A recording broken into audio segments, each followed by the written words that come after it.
Muy buenas tardes. Les habla Diana Paola González, enfermera jefe del programa PIC, Plan de Intervenciones Colectivas del municipio de Barbosa.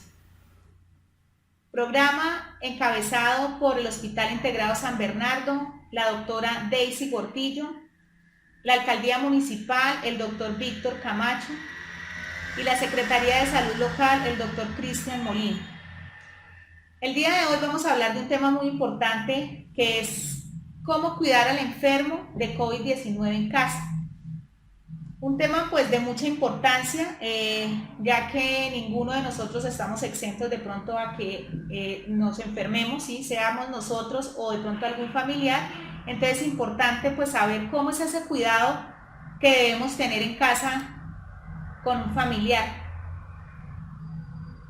Más o menos el 80% de los pacientes con COVID se debe tener este cuidado en casa, no en las instituciones de salud. Entonces, por esta razón es muy importante pues saber sobre este tema, cuáles son los cuidados, cómo se debe cuidar este paciente y cuáles son las medidas preventivas que debemos tener nosotros para poder tener una persona enferma en casa. Lo primero que se debe hacer es mirar cuál es la persona que se va a encargar de cuidar a este paciente en casa. Siempre debemos escoger a un familiar, preferiblemente que sea joven, ¿sí? No una persona ya mayor, pues por el riesgo que hay, es más fácil y más predispuesto un paciente o una persona de cierta edad que una persona más joven. Entonces lo primero que hacemos es buscar la persona más joven que lo pueda cuidar, ¿sí? Y no quiere decir que es un adolescente, es una persona que sea responsable de ese cuidado y que tenga las medidas preventivas, ¿sí? Entonces la idea es que tiene menos riesgo de contagio. No quiere decir que no haya riesgo, porque sí lo tiene, pero si tomamos las medidas preventivas, pues se van a disminuir estos riesgos. Entonces es importante de que este paciente siempre debe estar confinado, ¿sí? El enfermo debe estar confinado. ¿Qué quiere decir confinado? Que debe estar en una habitación o en un lugar donde ese paciente va a estar solo. El cuidador no debe estar con el paciente. El cuidador es el que le va a llevar, le va a entregar todo lo necesario para que el paciente pues esté bien, ¿sí? La persona enferma esté bien, pero no quiere decir que esa persona, ese cuidador, tiene que estar en la misma habitación con el enfermo, no.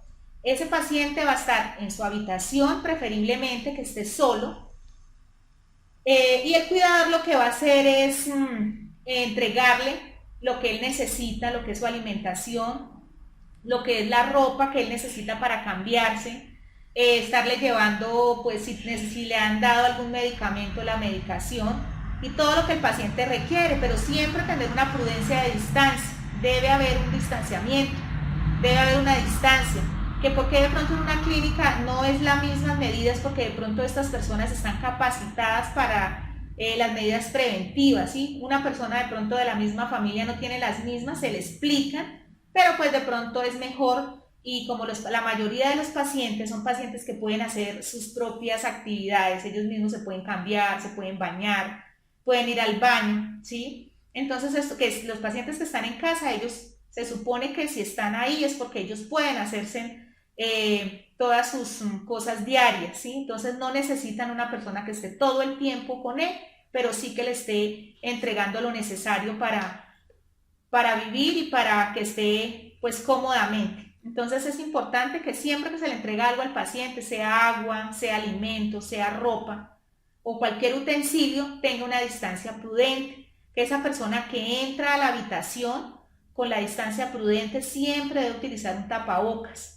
y siempre debe tener unos guantes de látex para cualquier manipulación que tenga donde ha estado el paciente.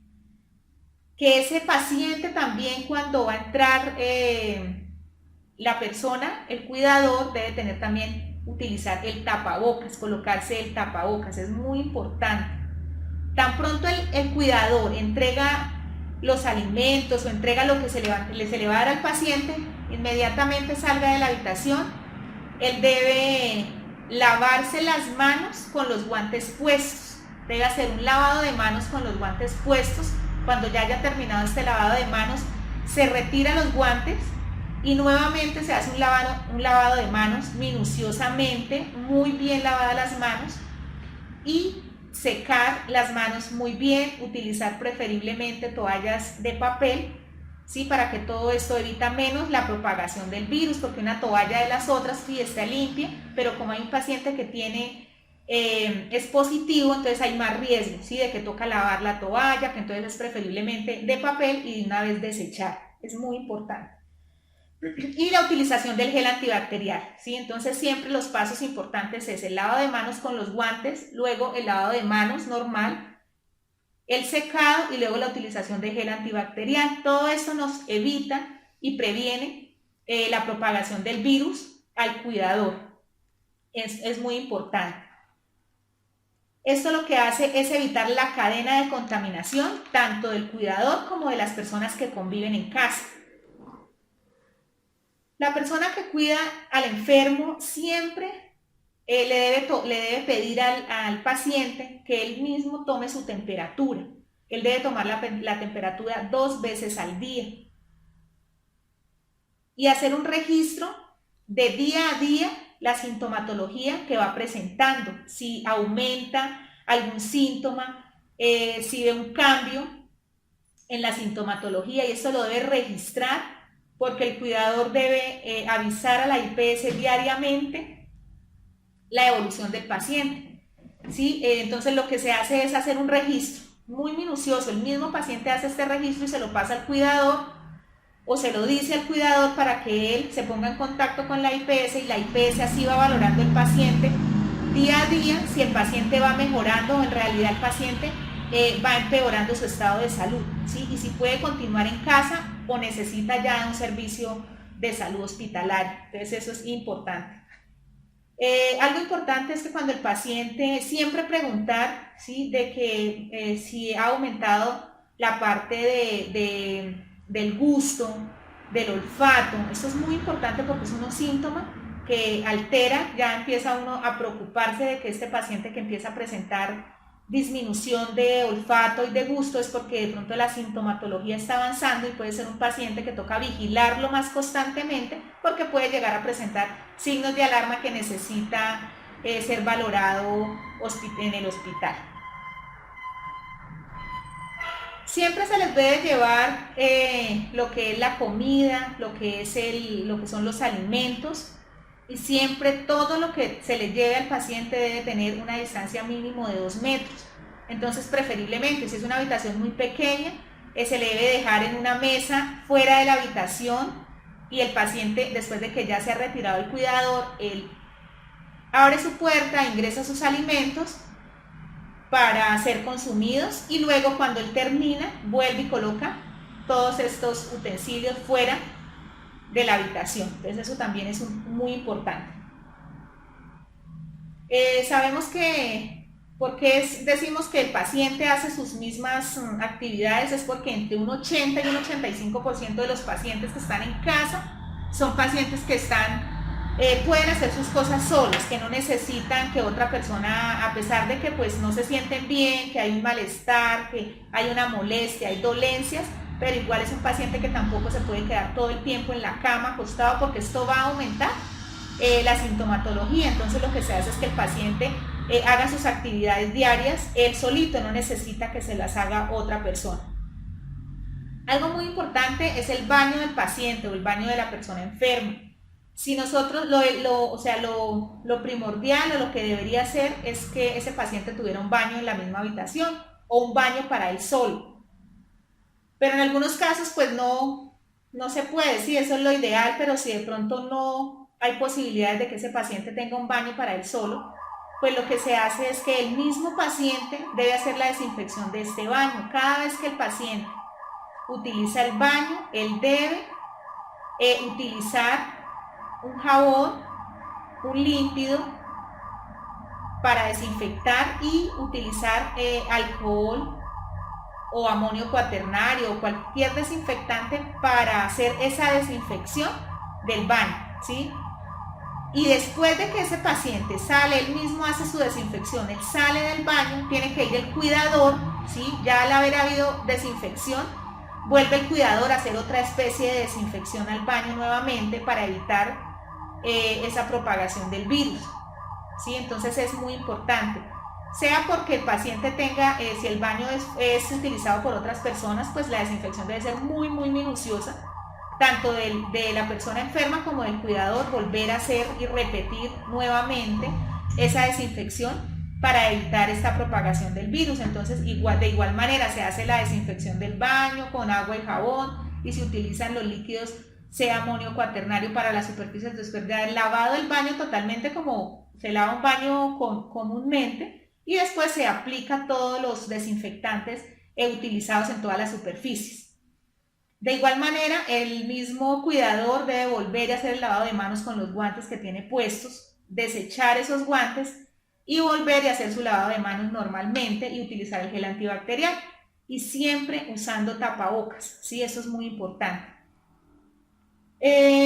Esto lo que hace es que las medidas, la cadena de propagación aumente, ¿sí? Al hacer todas estas minuciosas desinfecciones, pues va a disminuir la cadena de infección. Entonces es un baño que se puede volver a utilizar normalmente, no tiene ningún problema, pero siempre se debe hacer una desinfección antes de que otra persona lo vaya a utilizar. La limpieza del cuarto, también si el paciente, ya si es un paciente de pronto de una edad avanzada, que de pronto él no puede hacer muchas actividades de estas, del mismo hacer el lavado del baño, entonces lo debe hacer el cuidador, pero con las medidas de prevención, que él tenga preferiblemente tapabocas, tenga sus gafas, tenga guantes. Esto es muy importante para hacer la desinfección si el paciente no ha hecho una desinfección previa, ¿sí? El cuarto también preferiblemente es que el mismo paciente haga su desinfección, su limpieza, porque él es el que va a estar todo el tiempo en el cuarto, entonces él debe hacer también una limpieza del cuarto y desinfectar todas las superficies, así el paciente sea el que tenga la enfermedad, ¿sí? Él mismo él tiene que hacer la desinfección, porque él todos los días va a permanecer por varios días encerrado, entonces necesita hacer esa limpieza del cuarto, porque nadie va a entrar a hacer esa desinfección, a no ser que el paciente no pueda hacerlo, pues el cuidador tendría que tomar ese papel de hacer la limpieza del cuarto. Tanto el cuidador como el enfermo, el lavado de manos minucioso debe ser cada 2 horas. La persona enferma también se tiene que lavar las manos cada 2 horas. No quiere decir que porque estoy enfermo, entonces ya no necesito lavarme las manos porque yo ya tengo el virus. No, me tengo que lavar las manos cada 2 horas. Todos los utensilios que utilizamos para la preparación sobre todo donde el paciente come, los platos, la loza, los cubiertos, todo esto, preferiblemente tener aparte estos utensilios, tenerlos marcaditos, de que esto, y se le haga una muy buena desinfección con hipoclorito, con agua y jabón, siempre antes de utilizar esta loza nuevamente al paciente, pero preferiblemente tener aparte esta loza del paciente, ¿sí? Para evitar el contagio. Siempre que algo muy importante es la vigilancia de la sintomatología de este paciente en casa, ¿sí? Estar muy pendiente de cuál es la sintomatología, si ha aumentado, si no, porque a veces de pronto nos descuidamos un poco en eso y el paciente empieza a aumentar los síntomas, empieza a haber dificultad para respirar, empieza a ponerse de pronto como de color azuloso los labios, las manos, los pies, y todo esto ya son signos que nos empiezan a dar alarma de que este paciente no está muy bien, que no se está sintiendo muy bien y que está de pronto en un grado de la enfermedad más avanzada y que necesita una consulta, que necesita de pronto de oxígeno, que necesita de una valoración. Entonces es importante siempre estar el cuidador muy pendiente de ese paciente. No es solamente llevarle las cosas a la habitación, lo que necesita de comer, si tiene algún medicamento, nunca automedicar un paciente. Si un paciente el médico no le ha dado ninguna medicación, no darle absolutamente nada, a no ser que sea prescrito por un médico, porque esto puede alterar la sintomatología o puede agravar el cuadro clínico y pues nos va a llevar a que este paciente pues vaya a hacer más grave su situación. Algo importante es que estos pacientes empiezan ya a presentar de pronto problemas cardiopulmonares, entonces estar muy pendiente de dolor precordial, dolor en el pecho, es muy importante, que es un signo de alarma para llevar inmediatamente a un paciente a un centro médico. Entonces, esto fue como el tema de hoy. Me parece que es un tema muy importante para saber de pronto cuáles son los cuidados, las medidas preventivas que debemos tener. Si en algún momento se nos presenta un paciente, una persona conocida o un familiar con la enfermedad, con el COVID-19, por lo menos tener claro y saber qué es lo que debemos hacer y cómo deben ser estos cuidados para ellos. Muchísimas gracias.